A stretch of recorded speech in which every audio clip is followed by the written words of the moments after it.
welcome back to Riding the Pine. This is a review of Game 35 of the 2020-21 Chicago Blackhawks season. Tonight, the Chicago Blackhawks fell to the Nashville Predators by a score of 3-1. But before we get to the review of the game, if you could do me a really big favor and hit that like button down below and subscribe to the channel if you have not done so already, really helps us out a lot. Also, hit that notifications bell so we have to come looking for you. You don't have to come looking for us. You'll know the exact moment in time that we upload our videos and content.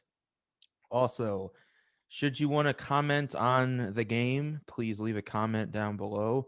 We're interested to hear your thoughts. If you want to critique any of us, please do. Or if you have to add something that we don't cover, please do chime in down below. We will be happy to interact with you. And with that, I'll throw it over to my co-host, Joe. Joe, rough night tonight. Yeah, turnovers seem to be the story of the game tonight. Unfortunately, we were all, I think, excited to see Kirby back in the lineup tonight, and I think we all thought it would kind of fire up the team and really come out with a lot of come out hot and hungry. But obviously, in the first period, that didn't happen. Nashville really just controlled everything from the start, and unfortunately, the two pretty egregious turnovers there by Camp and DeHaan, ended up in the back of the net and really set the course for what the game kind of was tonight. So it was a tough one for sure, but yeah, now it just makes tomorrow's game even more important. Yeah, so for those that are standings watching, Columbus did lose to Detroit tonight, so that was good. Unfortunately, Dallas lost in overtime, so they picked up a point. So they are now 6 points back of the Hawks with 4 games in hand. That would put them a game up should they win all 4 of those games. So something to keep an eye on there. And obviously, Nashville is now a mere 2 points behind the Hawks for that last playoff spot, making tomorrow's game huge. So that's kind of where the standings are as of now, with all those scores being final. And yeah, as Joe was saying, tonight was one of the worst nights I think we've seen in a while. The effort was not there. We talk even the games against Florida and Tampa where they weren't particularly good. The effort was there. They just didn't have the talent to keep up with those teams. And Nashville is not a very good team, in my opinion. I haven't seen much out of them that um, warrants much respect, to be honest. And they've been bottom of the barrel all season until the last week and a half, and and they were missing their best player tonight in Forsberg, and the Hawks still look like absolute dog crap. Um, Turnovers, no work ethic. First period, missed assignments by Boquist on the first goal. I don't know where he was there in his own head. Um, just situational awareness with Boquist is a problem. I got DMs. I got DMs from multiple people about Boquist and DeHaan tonight, um, about how they were not good. And I think one comment that was made to me was, Boquist is at least consistent that he's always out of position. And I thought, well, that's not wrong. And yeah, I don't know. Like this was a tough loss, and I was telling Joe before we started recording, the coaching decisions tonight too were kind of baffling. Obviously, this is a damp note for Kirby's return, but they took Hagel off the power play. Everyone's been wanting Hagel to be on the power play for probably a month now. I think people have been calling for that. And we got him on the power play for 1 game. They scored. and all of a sudden we're taking him off the power play because we want to get Kirby Dach there. And that's fine. I understand that. The problem is just to me, now you've got two of the same player on that top power play unit. Soderberg and Dach are the same type of player. You've got their big hulking guys. Soderberg 6'4", Dach 6'3". I assume Dach now is over 200 pounds. Soderberg, same thing. And they're built for that net front presence role. So now Dach is playing Hagel's rover role, working the boards, trying to create traffic. Like why? I I don't understand. And I speculated maybe that's to win a face-off with Soderberg because Doc's not very good. Plus, for those that don't know, the face-off uh, is very nuanced and takes a lot of upper body strength and your wrists, and there's a lot that goes into that. So, for someone who's coming off of a fractured wrist, um, you don't really want them probably taking face-offs.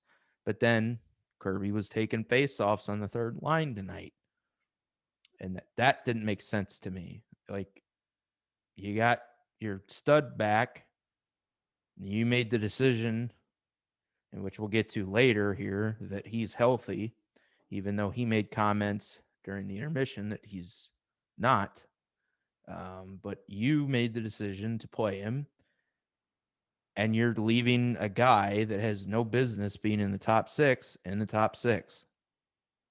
Everybody knows, like literally everybody knows Camp should not be there. And it's not, again, it's not a knock on Camp. It isn't. He's a great bottom six defensive two-way forward. But he should not be playing with your gunner in Kubalik and a workhorse in Hagel. Because if Camp is open and Hagel works his ass off and gets him the puck, Camp's probably not going to have the skill set, or he doesn't have the skill set to score. Likewise, Camp doesn't have the ability to get Kubalik, your finisher, the puck. Dach does that great. I mean, and it was wonderful seeing that first shift from him. I don't know if you want to talk about that, Joe, but like it was great to see him cutting through the ice again early on in that first period. I believe it was his second shift.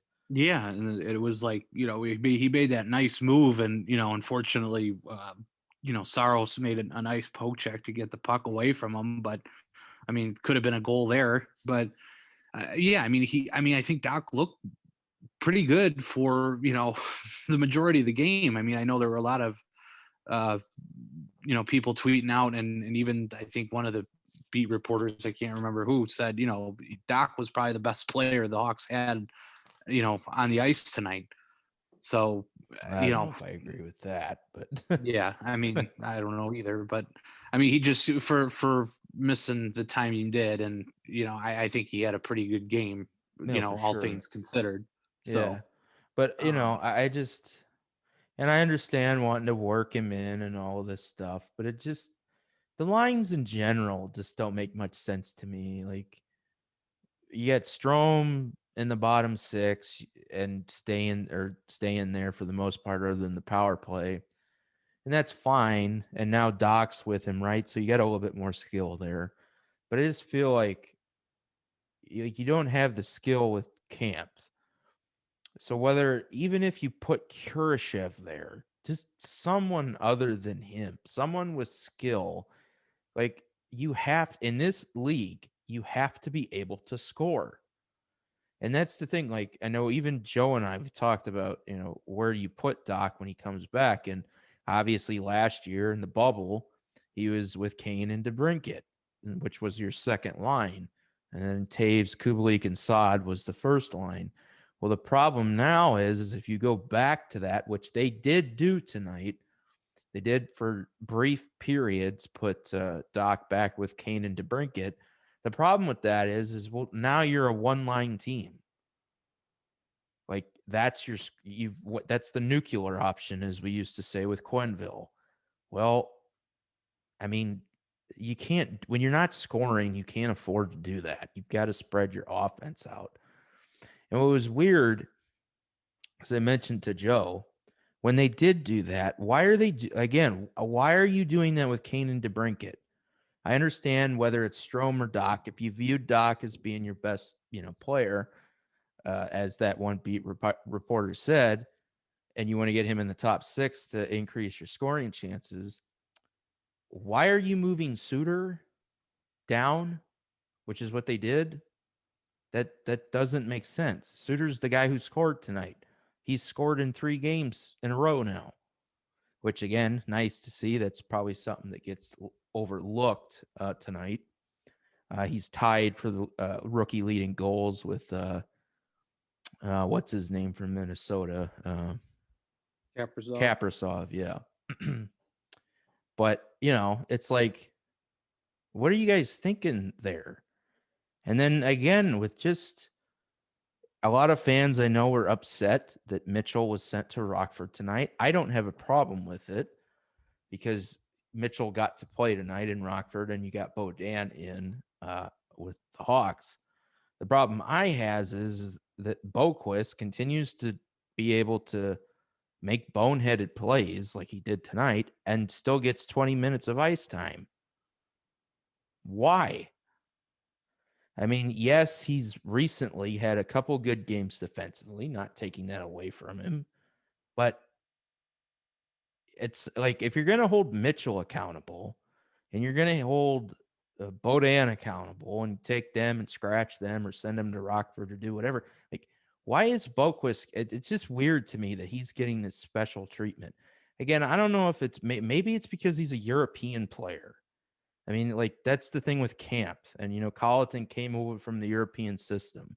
I don't know if that might be part of what's going on, but and I'm really trying, I think, this year to give Colleton a lot of credit, and he does deserve a lot of credit with where this team is. But he continues to make just stupid decisions like this, like that just like when everybody and their mother sees the problems and you don't, there's a problem. Like I just I don't know. So tonight was for me that tonight was an ugly game because the effort wasn't there from the Hawks. And then when the effort wasn't there, they made stupid mistakes. And then the coaching decisions were also issues. So like to me, the only person that gets like a passing grade tonight's Kevin Lankinen. I thought Kevin Lankinen played a great game again. This could have been a lot worse of a score in that second period if it wasn't for Lankinen. Even in the first period, like in the first, what was it, 10 minutes? They were outshot 8-2, I think.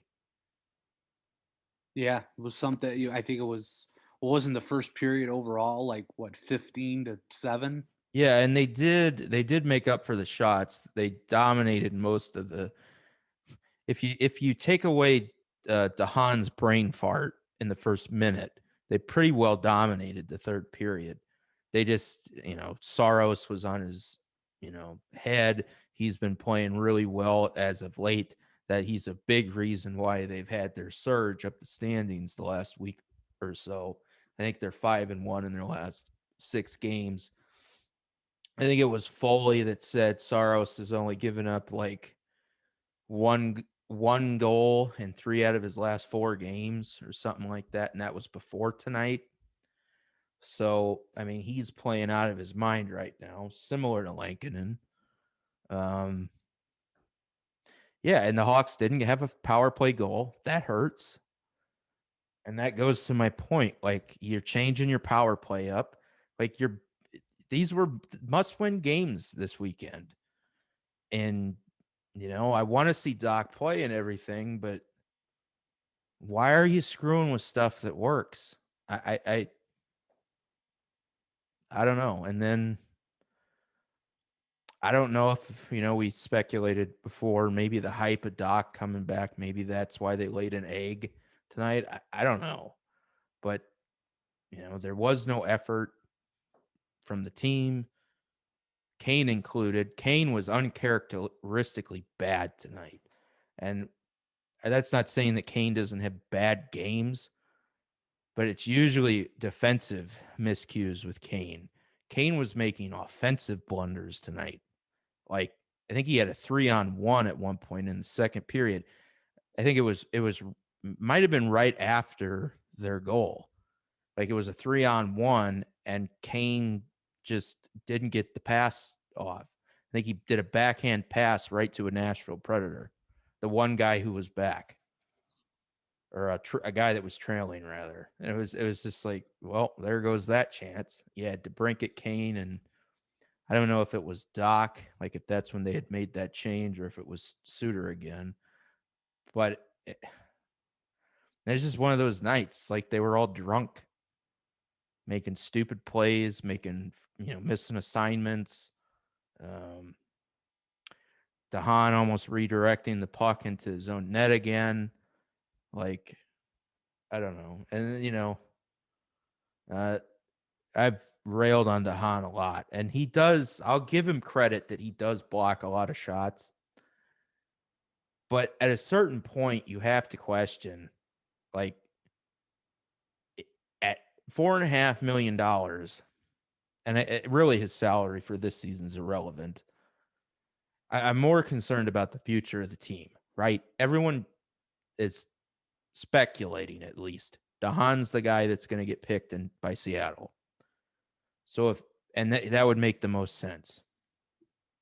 So if you know that, why are you afraid to scratch him? And again, like Joe mentioned to me, and I understand the argument, you're trying to get to the playoffs and everything, but I don't buy that argument either, because like they like the team is saying one thing and then they're doing something else. They're saying they're looking at the future, which is what they should be doing, but they're not playing that way. Could the Hawks though not consider trading Dahan at the deadline, or do So or no? I want to go listen to it. Probably after we're finished recording, I'll put myself to sleep to it tonight. But Elliot Friedman joined. Again, shout out here, so all of our listeners can go and listen to it too. Elliot Friedman, who's one of the big rumor guys in the hockey world, at least with sources around the league, did a podcast with Pat Boyle and is it Charlie Remoliotis that do the podcast for NBC Sports? I think so, yeah. Yeah, I know Pat Boyle's on it. He's like the lead guy. So he joined them, and they did have like a small readout of what was said, and they did say that, but so it seems like they don't want. I think he made a comment they don't really want guys with term, and Dahan still has a year left on his deal, so I don't know. But I mean, so a lot of the stuff that we've talked about was actually confirmed in there, that Yanmark is probably looking at a second round pick value of or a prospect. They said teams are not interested in acquiring 2021 draft picks so much, which is what we've speculated on for many reasons. One, the OHL has not played a single game this year, and the 2022 draft is loaded with talent. I really don't understand, and Lazarus can continue to say that, I'm an idiot or whatever, that they should hold the draft in July. But I don't think anybody with any common sense thinks this draft should be held in July. And the owners didn't want to have it in July either. They wanted to have it next year. The problem with it is that the players union threw a bitch fit, and I can understand their position, right? Because a lot of those kids now have to go back to either school or juniors.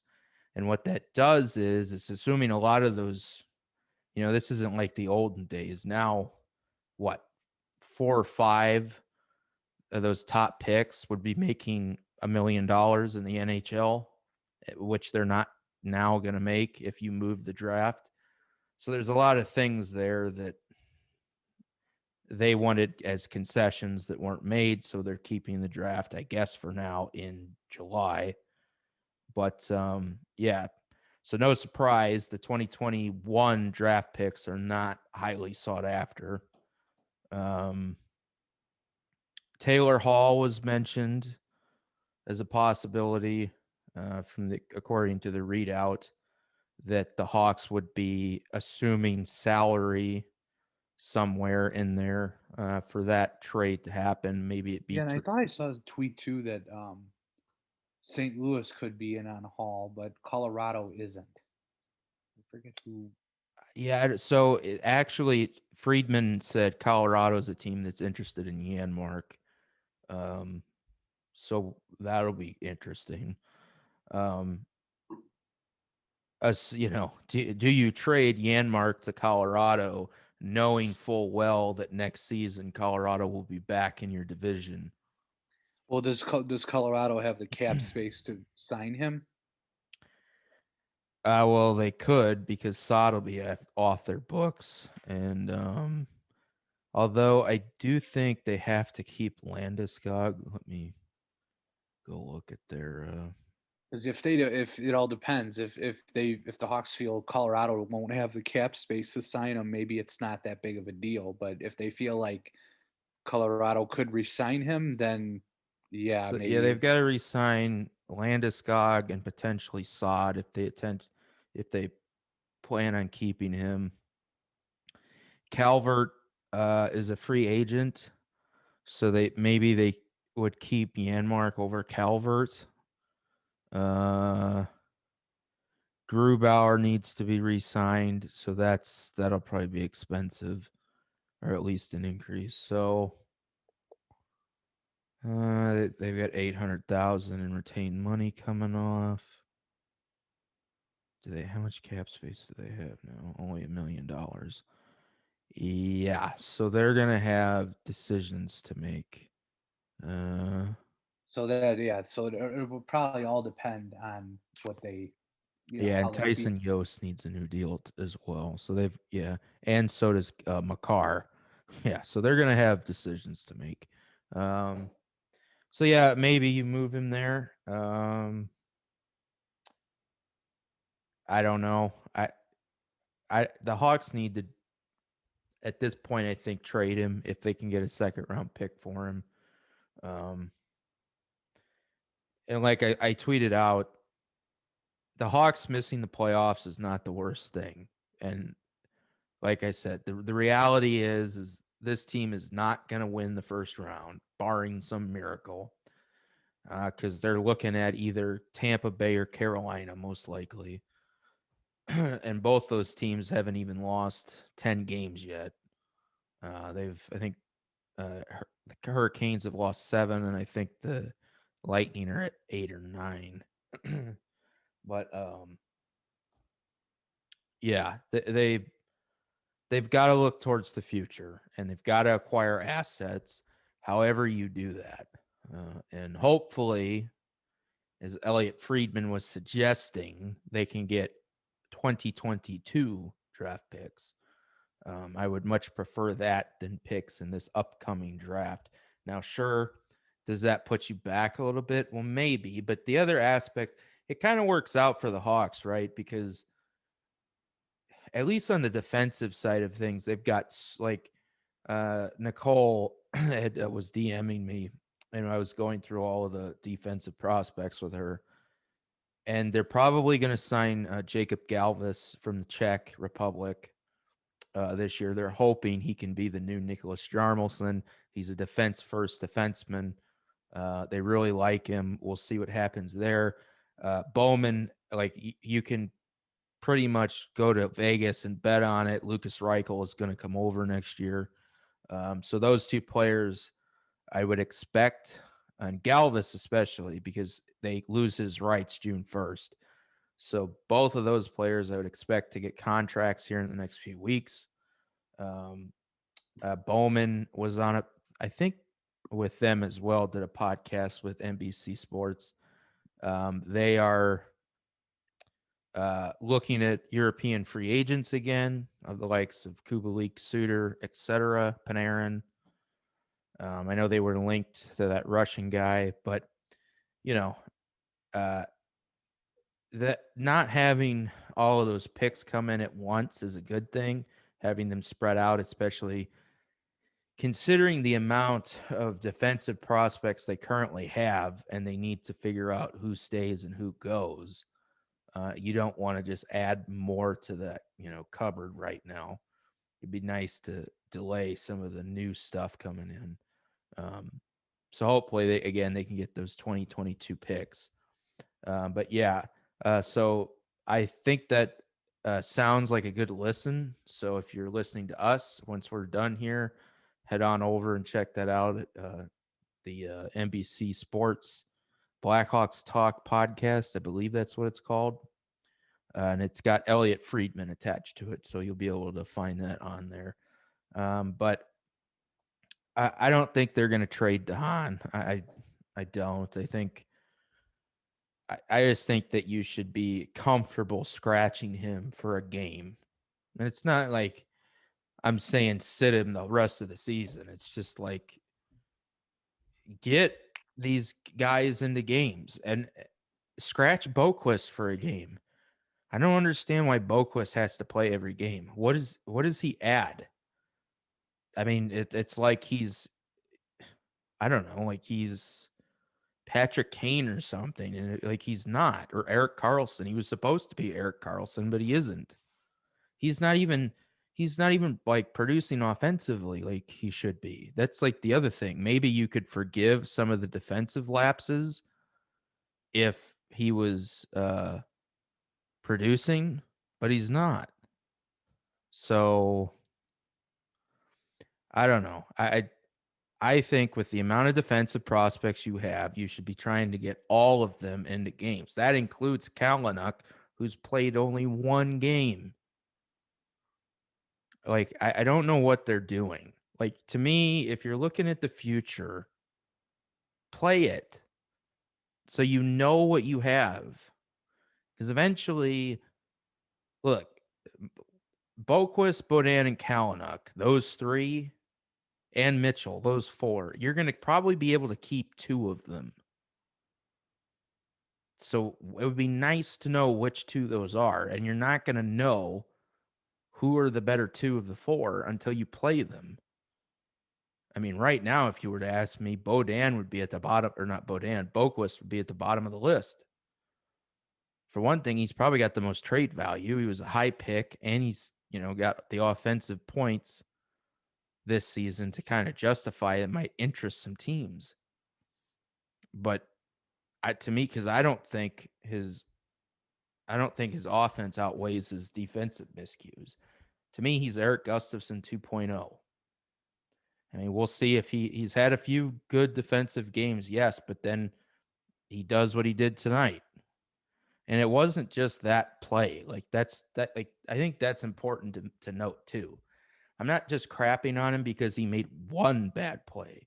There were several bad plays tonight by him. So I don't know. Like you got to hold these kids accountable. So anyway, big game coming up tomorrow. Uh, we had kind of briefly talked about it. Joe, do you think they'll go to Subban on a back to back, or do you think they roll with Lankinen since it's a must win game?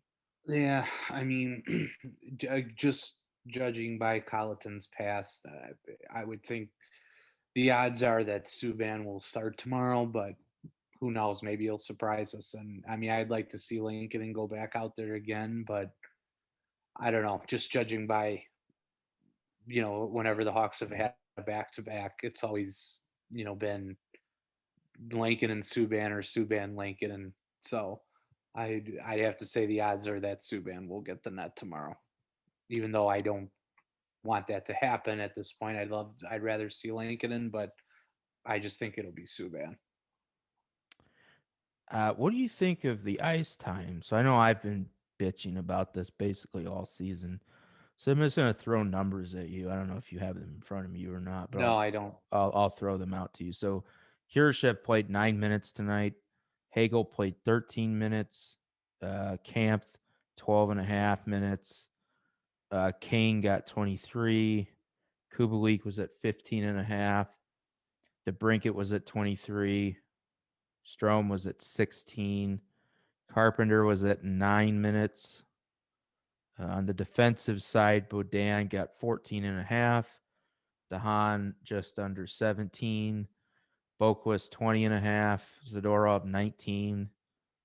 Murphy just under 20, and Keith, like usual, just under 24. Um, I'm curious, like to me, I'd like to see Kane play less. I know that sounds crazy. And DeBrincat for that matter. I think get you can shave at least a minute off their ice times, if not more. And to give that to Kurashev, to Hagel, um, and those guys. I think Kubalik's actually at 15 and a half minutes. I think that's a good number for Kubalik. Um, 16 minutes for Strome. I like that. Somewhere between 16 and 17 minutes, I think would be good for him. Suter hit 16. I would like to see Hagel and Kurashev get more ice time. Doc got 20 minutes tonight. That was big ice time minutes for a kid coming back from a wrist injury. Yeah. No, I think yeah, I'd like to see Carpenter even, maybe get a little bit more time. Um, because I like Carpenter and Hagel's style. It's like, they're playmakers that not necessarily put the puck in the net, but they can create more plays to get the puck to people who could put the puck in the back of the net. They're scrappy guys that can win battles, and I'd like to see them, maybe get a little bit more ice time to see if they can, live up to what I believe they can do, which is, create plays that create scoring opportunities. Yeah, I just Hagel's to me is the big one. I think. I mean Kurashev too, but Kurashev is what 21, 20. I think he's 20. Yeah, Yeah. Well, no, he's 21 actually. 21. Yeah, you're right. Okay, so he'll be 22. So he's still kind of young. But Hagel, I think, too, is more developed. He's been in the system a little while longer. I I just would I feel like Hagel has more to offer. Just that with that, like you said, that style of play. Um, and I keep going back to that camp on that line with him and Kubalik. I mean, a good way to get them both more minutes is, like I said, put Kurashev there for a while. See if it works. If it doesn't, if you try Kurashev out between them for a couple games and it doesn't work, well, by that time, Doc's, at game 4, game 5 ish, now you can throw Doc there, right? Like he's back into the lineup, more consistent, got his legs under him. Although his legs looked pretty good tonight, the way he was cutting up the middle of the ice. Um, but yeah, I don't know why Kurashev's not getting more than 9 minutes a game. That to me is strange. Uh, but we'll see. Are there any other changes that you would want to make other than goaltending going into tomorrow? Do you think Mitchell will get called back up? To be honest, I don't think so. I mean, I don't think you make him go all the way to Rockford, and then, oh well, turn around and come back. You know what I mean? In a back to back kind of deal. So I'd be very surprised if he's back up. Maybe they will, but I feel like if you sent him down, just not even what 12 or 15 hours ago, and then you're gonna bring him now, you're gonna call him back up again. I don't know. I don't see it, but maybe they will. But although I would like to see Mitchell back in the lineup, but Yeah, I don't know what they're so I know Rockford plays tomorrow too. So yeah, I mean I could see him sending Bodan down and then calling Mitchell up and doing that. The I do expect Mitchell to be called up relatively soon, though, because I believe Rockford and I know Rockford's going on the road. Are the next two with the Hurricanes? Are those in Carolina? After this game I or think after they're these? still at the UC, aren't they? Yeah, they're at home. Yeah. Okay. So yeah, Mitchell will probably get called back up before Rockford leaves for their trip coming up. But I think their trip isn't even until next weekend. So yeah, I'd still expect Mitchell to be called up rather than being down there, at least just to be in the taxi squad with practice. So it'll be interesting to see what they do there. Yeah, I don't know. I think you probably are going to see the same lines probably tomorrow. Everything will probably be the same, except for maybe Subban playing. Um, just hopefully we get a better effort. Uh, and the power play, like again, we've talked about the offense being anemic, and when it's anemic and you don't score on the power play, well, this is what you get. You get one goal. And that's kind of the problem. So, I mean, when you think about it, I mean, the Hawks entering tonight had the third best power play in the league. If they didn't have the third best power play in the league, where would this team be? They'd certainly probably be out of the playoffs. Right. And um, hopefully now that Doc back in the lineup, we can once he gets his game back, not to say all the way back, but at least to the point where it's almost where it was last season, goals will start coming and that his he could start putting the puck in the back of the net a little bit more, as this season progresses towards, yeah, well, just to help the team out 5-on-5, right. that's where they really struggle against teams is 5-on-5. They're overmatched. It seems like uh, Right. at the forward level, and then that's like the thing, you're like when you're down 8-2 in shots and you're getting destroyed with puck possession, your defense gets worn down. Players get tired, they get worn out, and then bad things happen, and that's what we saw tonight. And Colleton, I didn't catch all of it, but like you said, the work ethic was not there. Um, I think I don't know. Did you watch his comments, Joe? A little bit of them, but yeah, I mean, I know when they started, yeah, he just said it, they questioned him on just, the start and, uh, you know, the overall effort from the team. And he just said, yeah, I mean, really the first period, it wasn't there. And Colleton said, well, we did battle back a little bit in the second and the third, but by then it was kind of too little too late. So, Yeah, I was just wondering if they had asked him about the defensive play at all. I thought I saw somebody quote him that said, Bert, he remarked on the defensive play not being good or something, but I don't know. I mean, we've covered it, obviously. I mean, they've got to come back tomorrow early and be there, like be awake and be up for it, because Nashville will be. Nashville tomorrow's got a chance to save their season. And the Hawks can go into a death spiral because we got Carolina coming up after them. So, really, actually, when you think about it, because then we got to go to Nashville for a makeup game, right? I think after the two yeah, with Saturday. Carolina. Yeah. Yeah. So these next 4 games are huge because if they lose tomorrow, now you're tied. Then you got the juggernaut Hurricanes. So you'll be lucky if you get a point out of those 4.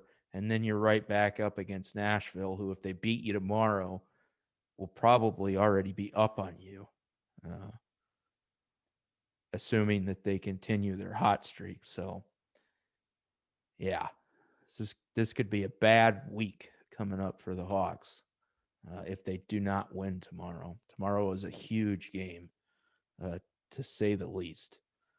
Um, but with that, everybody, that'll wrap up this review of Game 35 of the 2020 season.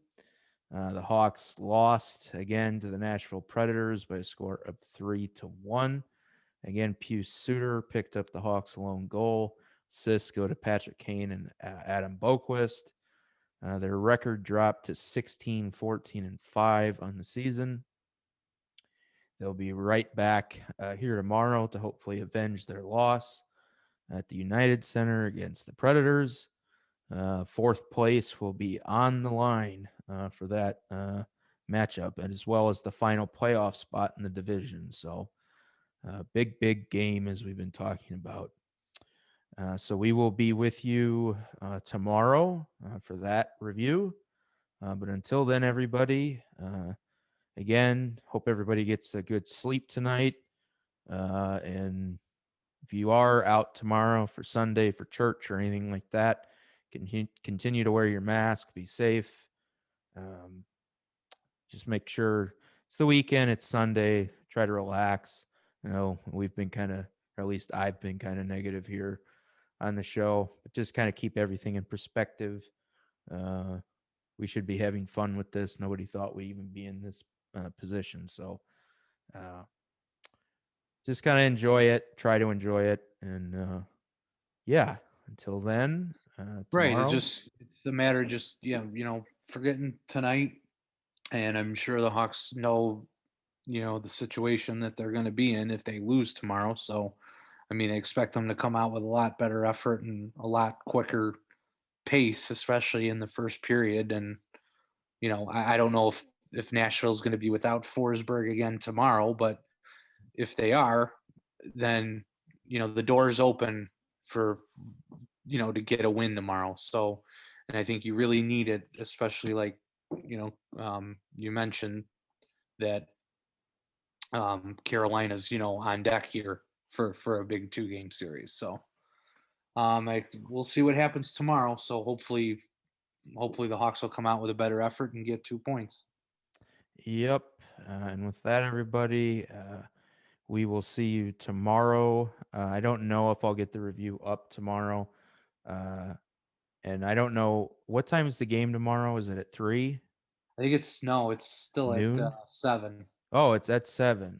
Yeah. Okay, well, good, because I just got a message from our graphic designer, so we're not gonna have our graphic until early tomorrow morning. So the review will probably be up around noon, I hope. But we'll see for this game. And then Monday will probably be when we get it will be when we get the review for Sunday's game out to you guys. But with that, everybody, thanks for listening. We appreciate it. And we will talk to you soon. And until then, let's go Hawks. All right, go Hawks. Thanks again, everybody.